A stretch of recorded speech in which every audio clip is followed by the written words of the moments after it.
amigos, sejam bem-vindos para mais um dia da nossa semana de oração, Primeiro Deus em Minha Casa. Estamos no meio da nossa semana. Eu espero que até aqui, esse momento, você tenha sido ricamente abençoado por Deus.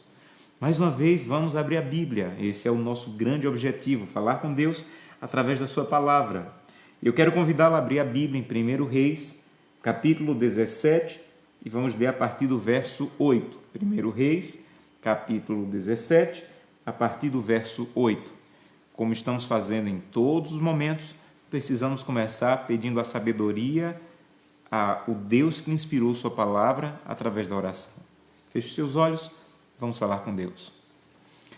Querido Pai, mais uma vez, Santo Deus, vamos estudar a Tua palavra e te agradecemos por isso. É um privilégio para o ser humano, limitado, mortal, pecador, poder ter acesso à palavra de Deus. Nós te agradecemos por esse privilégio, mas também te pedimos, Santo Deus, que esteja conosco, que fale ao nosso coração.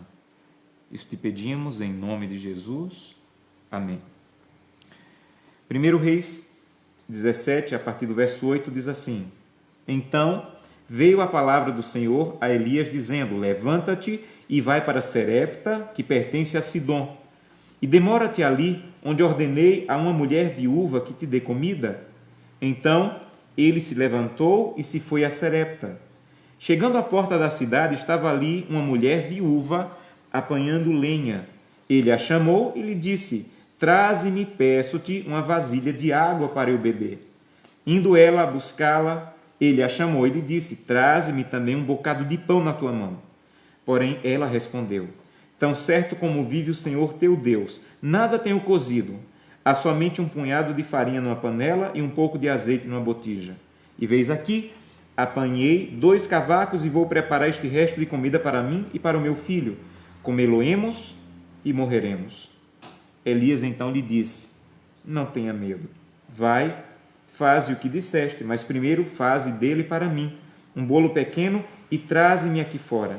Depois farás para ti mesmo e para o teu filho. Porque assim diz o Senhor Deus de Israel: a farinha da tua panela não se acabará, o azeite da tua botija não faltará, até o dia em que o Senhor fizer chover sobre a terra. Verso 15. Foi ela e fez segundo a palavra de Elias. Assim comeram ele, ela e a sua casa muitos dias. E da panela a farinha não se acabou, da botija o azeite não faltou, segundo a palavra do Senhor, por intermédio de Elias. Uma história impressionante, não é?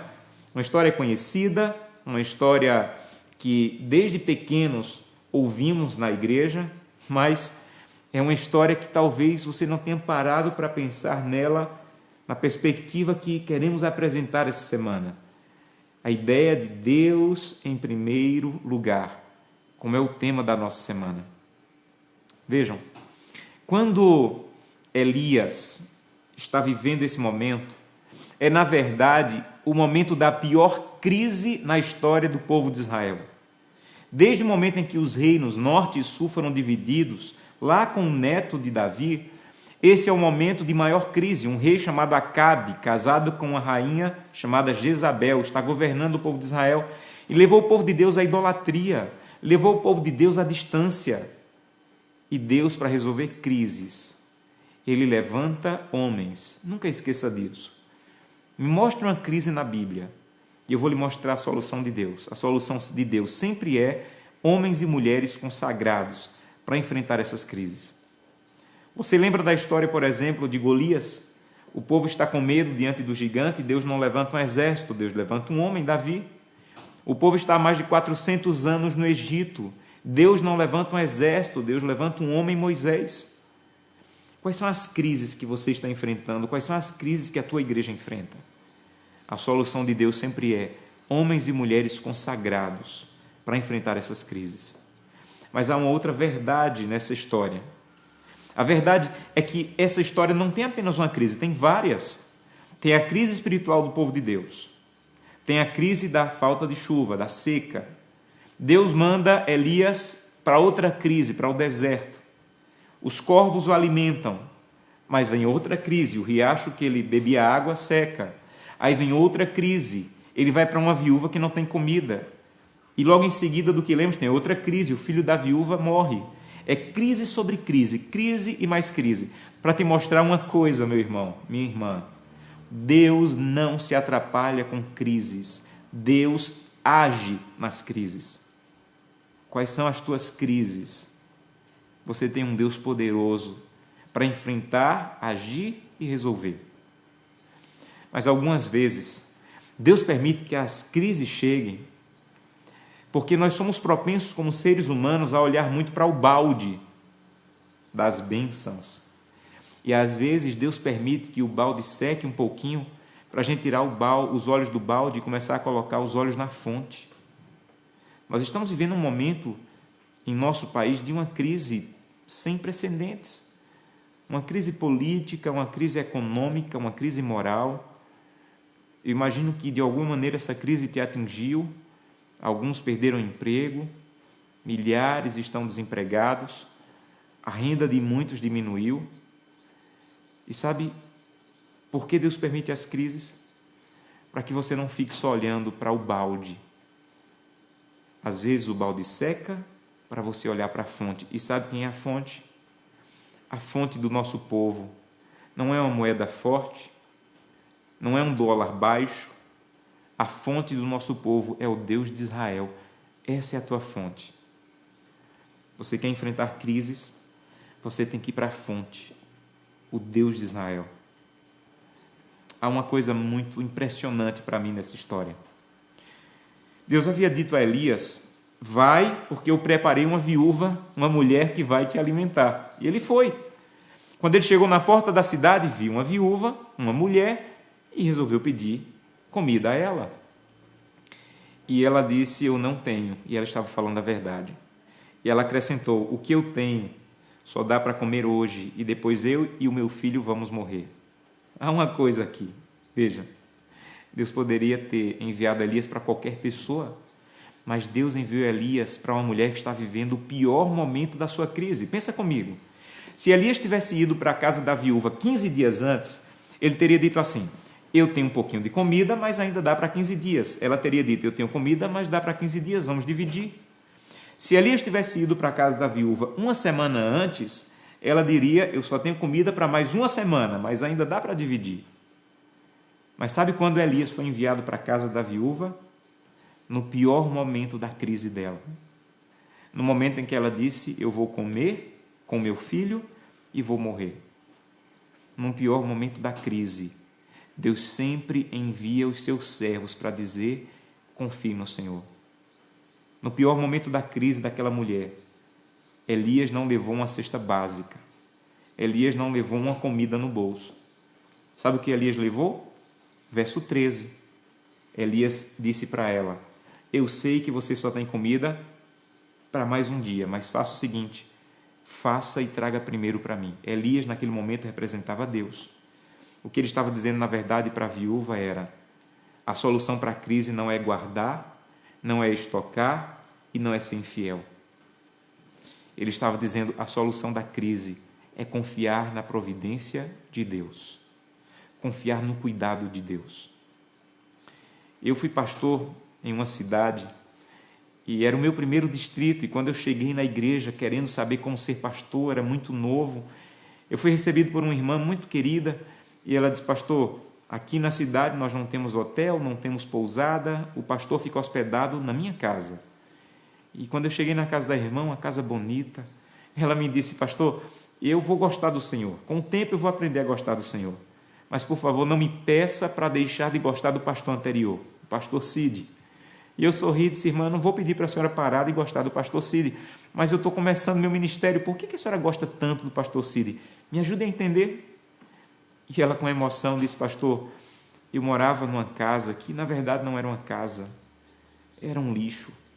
Eu não tinha nada, eu passava necessidade, o pouquinho que eu ganhava, gastava rapidamente.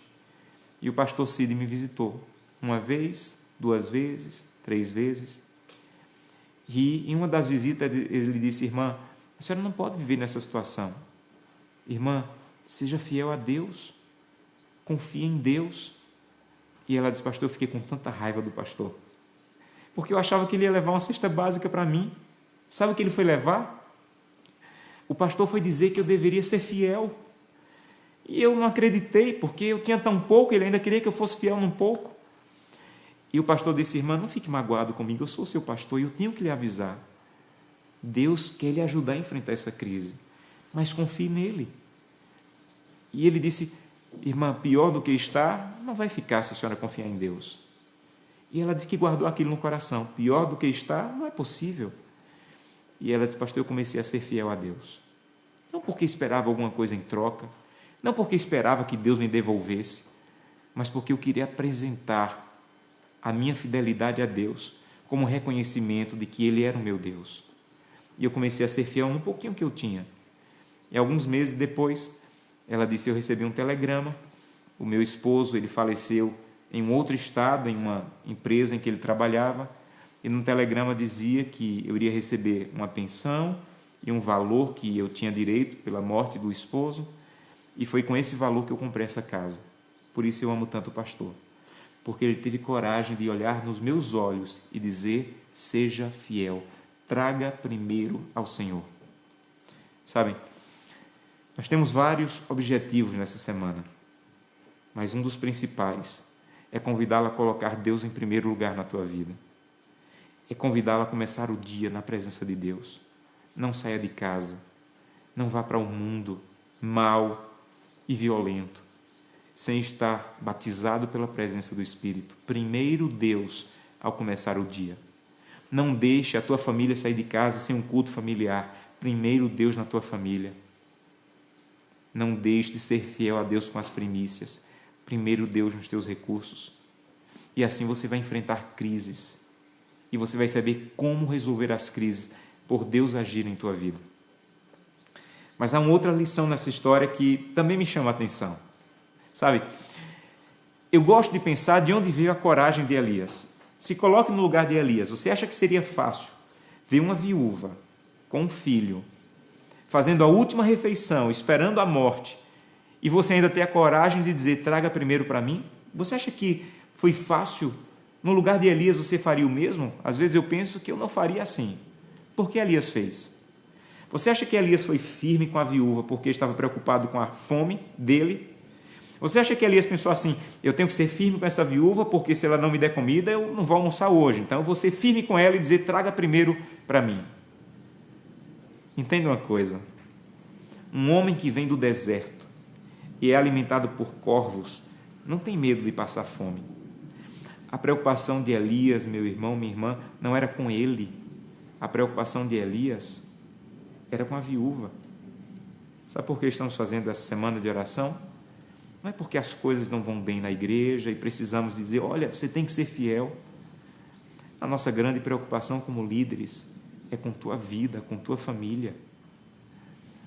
A nossa grande preocupação ao fazer essa semana de oração é convidá-lo a dizer: Senhor, eu não tenho colocado o Senhor em primeiro lugar. Eu tenho colocado o meu egoísmo em primeiro lugar, a minha vontade em primeiro lugar, os meus desejos em primeiro lugar. E você tem duas opções, as mesmas da viúva. Viver com o que você tem, esperar a morte, esperar acabar, esperar o fim. Ou 2, confiar na promessa de Deus e ver os milagres de Deus. Sabe quem mais experimentou os milagres de Deus ao longo da história? Foram pessoas que, como a viúva, disseram: primeiro Deus. Olha para a Bíblia e você vai enxergar pessoas que diziam: eu não tenho praticamente nada, mas o que eu tenho é teu, Senhor. Você lembra de Maria? Quando o anjo disse assim: Maria, você vai ser a mãe do Salvador? Ela sabia que poderia ser apedrejada, porque uma mulher que ainda não era casada, parecer grávida sem ser do seu noivo, poderia ser apedrejada. Sabe o que ela disse? Faça-se em mim a tua vontade. Sabe o que é isso? E alguém dizendo: tudo que eu tenho é teu, usa para o que o Senhor achar por bem. A mesma coisa a viúva falou. Cada pessoa que entregou a vida a Jesus Cristo teve que tomar essa decisão. Deus em primeiro lugar. A prioridade é para Deus. As primícias são para Deus. E quando você faz isso, você experimenta o poder de Deus na sua vida. Me deixa terminar com uma história particular. Eu ensinei aos meus filhos, desde pequenos, a pegar uma parte do dinheiro que eu dou para eles de mesada e devolver o dízimo e as ofertas. Eu quero que eles aprendam a experimentar Deus, a reconhecer a grandiosidade de Deus na vida deles. E um dia aconteceu uma coisa curiosa. O pastor da nossa igreja estava fazendo uma reforma e disse: olha, nós precisamos de uma oferta de sacrifício. Não é o dízimo, não é a oferta regular, é uma oferta extra dízimo e extra pacto para a reforma. E minha filha disse à mãe: olha, mãe, eu vou dar essa oferta. E a mãe disse assim: olha, o pastor falou que nem é o dízimo, nem é o pacto. É aquele valor que você está guardando para comprar um presente. Ela disse: mas eu vou entregar. Isso foi um sábado, no domingo ela levou algo como R$50 para a igreja e confiou em Deus. Passou segunda, terça, na quarta minha irmã foi nos visitar e ao final do dia disse assim: olha, a tia vai deixar um presente para vocês. E deixou dentro do envelope, imagine, R$50. E minha filha abriu o envelope e disse: mãe, eu entreguei a Deus no domingo, Deus já está me devolvendo aqui na quarta. Sabe o que é isso? Eu sei que Deus é capaz de devolver. Ela não deu porque esperava Deus devolver, mas Deus devolveu. Eu sei que Deus é capaz de devolver, mas não adianta eu saber. Minha filha tem que saber também. Minha filha tem que experimentar Deus na vida dela. Ela tem que conhecer que Deus é fiel e é capaz. E é esse o meu convite para você.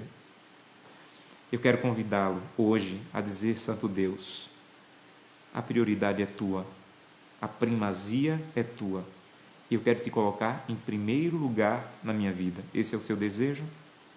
Eu quero orar com você. Feche os seus olhos e vamos falar com Deus. Querido Deus,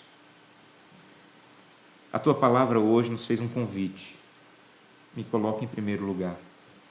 E nós estamos dizendo: Santo Deus, me ajuda a te colocar em primeiro lugar, como aquela viúva fez, e reconhecer o teu poder em nossa vida. Recebe-nos, Santo Deus, ajuda-nos a sermos fiéis a ti. É o que te pedimos em nome de Jesus. Amém.